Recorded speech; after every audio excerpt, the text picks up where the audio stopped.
guys, welcome back to my channel. If you are a new subscriber, thank you so much for subscribing. If you're not, let's go ahead and be friends. Hit the subscribe button. I do release videos once or twice a week and come back for more. There'll be more. There's a lot before, but there's also going to be a lot more, so let's go ahead and get started. Today I'll be comparing costume jewelry and fine jewelry.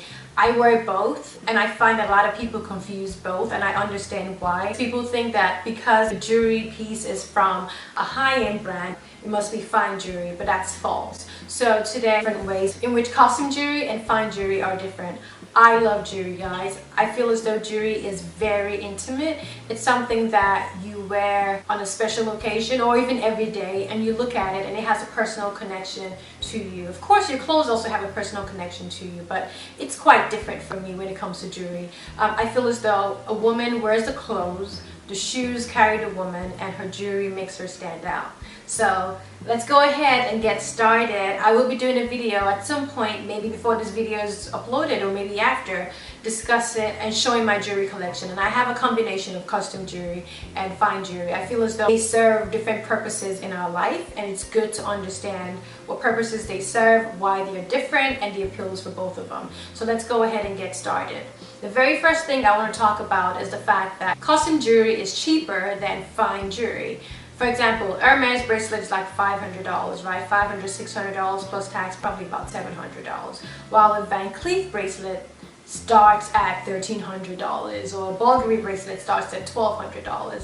So from a price point comparison, you can tell what's fashion jewelry and what's costume jewelry based on the price. If you go to a Hermes store and you see a bracelet for over $1,000 or $2,000, it's probably made out of fine material. By that I mean it's either white gold, yellow gold, or rose gold, as opposed to it being gold plated. Anyway, but that's a whole different thing. But yeah, so the first thing is, from a price standpoint, costume jewelry is always cheaper, much cheaper than fine jewelry. Doesn't mean that costume jewelry is cheap by any way, shape, or form, but it's just cheaper than fine jewelry. Another difference between costume jewelry and fine jewelry is that costume jewelry is more edgy than fine jewelry. Costume jewelry has a certain appeal for people where it's like, okay, I'm going for the bulk factor. For example, like the Hermes Collier de Change, the big cuff bracelets, those are very trendy, those are very edgy, as opposed to a nice Chapar bracelet where it's just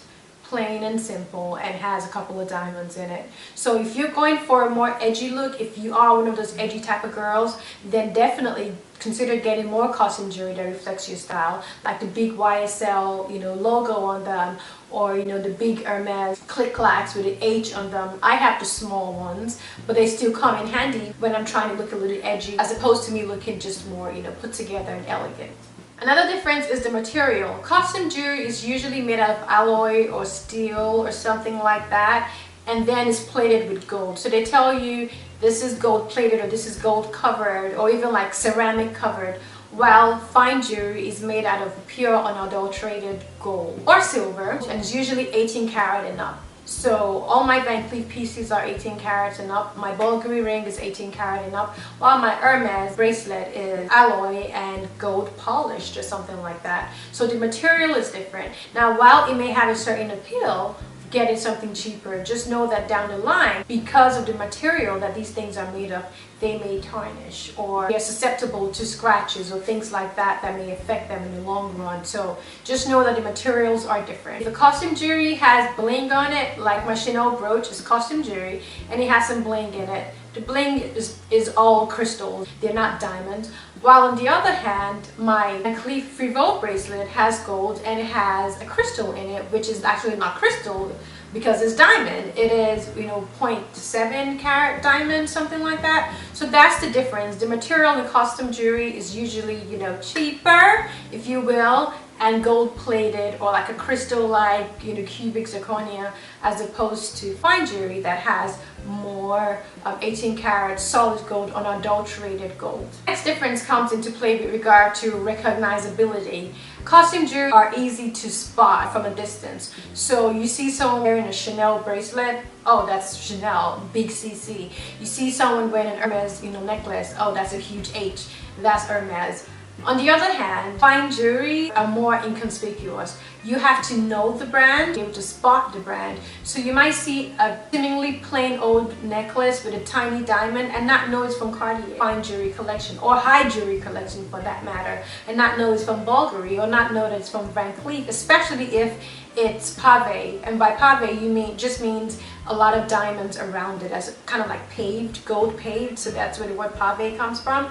So if you're one of those people who likes the items on them to be recognized ASAP, then that's something you have to consider as well. Do you want to wear something that you can easily get recognized in, or you want to wear something that's more inconspicuous? I like both. I feel as though if I'm going out for, like a nice little evening, or just running around during the day, then I can wear something more edgy and more recognizable. But if I'm going for more like a laid-back look, I like to wear, things that are less in your face, if you will. Who says a girl can't be both? Who says a girl can't like both? And the last differential between costume jewelry and fine jewelry is the value. The value in costume jewelry exclusively tied to the brand, while the value of high jewelry is tied exclusively to the weight and the material used. For example, an Hermes bracelet is probably more expensive than a Chanel bracelet that doesn't have crystals on it. So like the plain Chanel cuff that just has a CC probably will be about $400 or $500, while Hermes bracelet I think starts at like $575.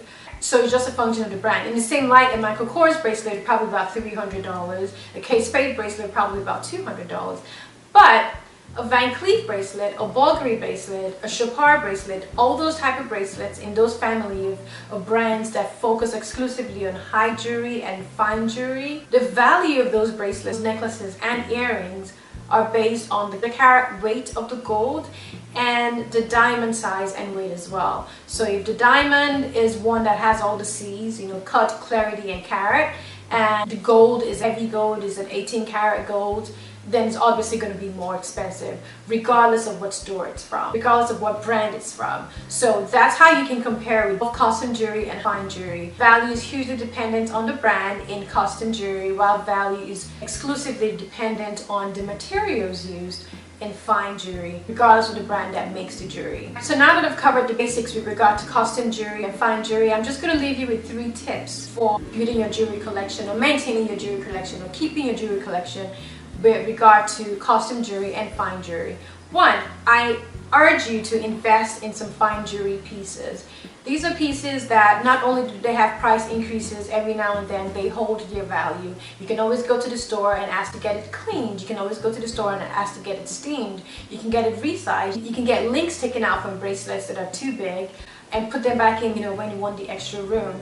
You get the service, you get a lifetime guarantee, you can give it to your children. Things like that are the reasons why high jewelry and fine jewelry are way up there, and costume jewelry is kind of like, here.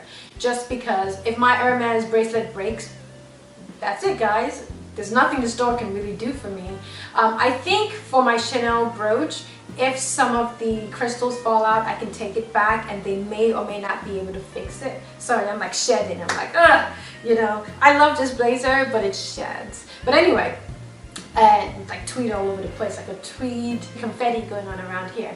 But yeah, so consider that. I urge you to invest in very few, doesn't have to be a lot, but very few fine jewelry pieces, and you'll be happy you did.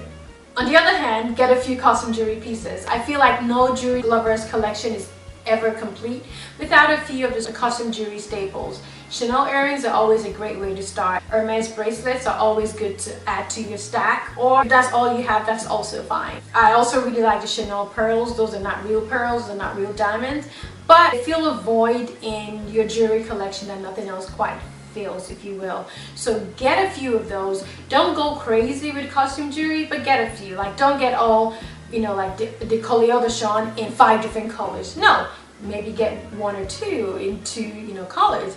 Don't get, big Chanel earrings and then buy the small ones, and then the medium ones, and then the ones with the hearts, and then the ones with the flowers. No. Get 1 or 2 or 3 good classic ones that can carry you, and you can style with, an evening outfit or morning outfit. So that way your collection doesn't always have to be exclusively high jewelry or fine jewelry. You can also have some technically lower end pieces that are also high up there in terms of value and in terms of trends and in terms of where that designer fits in the design spectrum, if you will. And the last tip I have for you with regard to costume jewelry is a rule that I stand by. Never spend more than $1,000 on costume jewelry. The only exception to that is maybe you can go like $100 or $200 more for like a Chanel pearl necklace. Apart from that, don't do it. If it's more than $950, I'm not going to buy it because it has no value. Now don't get me wrong, I can buy a $600 Chanel brooch and sell it for $550.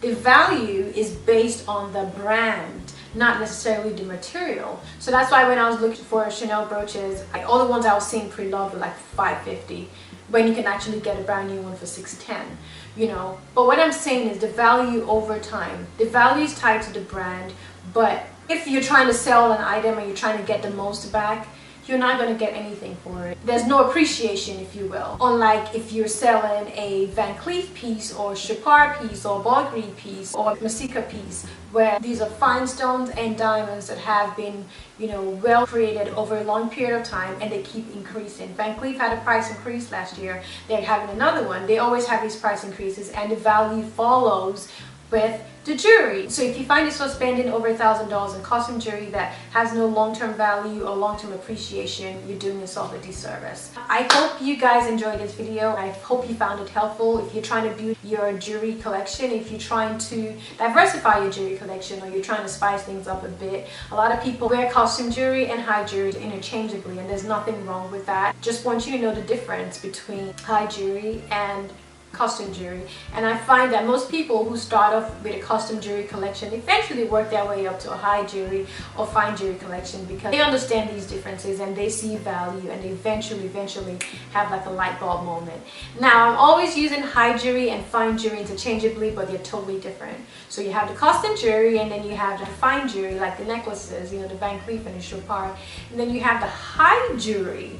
Those are the ones that you see on Beyonce at the red carpet, where you see her with Lorraine Schwartz 75 carat, you know, necklace, or when you see a picture of Zaza Gabor with a 3-tiered pearl and diamond necklace from Bulgari made in the 70s, or you know, when you see pictures of Elizabeth Taylor in jewelry pieces that can float the Titanic. That's what I mean. Those are what you call high jewelry pieces, and they usually start, you know, in 6 figures. So yeah, I'm not gonna be revealed on this channel anytime soon. I mean, a girl can hope, but nah. So yeah, that's just the difference between all 3 of them. Alright guys, I hope this was super duper helpful. If you like this video, go ahead and give it a nice resounding thumbs up. And if you're new to my channel, go ahead and hit the subscribe button. And you can also check out other videos that I have while you're here. I will catch you guys in my next video. Be sure to stick around for that. Thanks for watching, guys.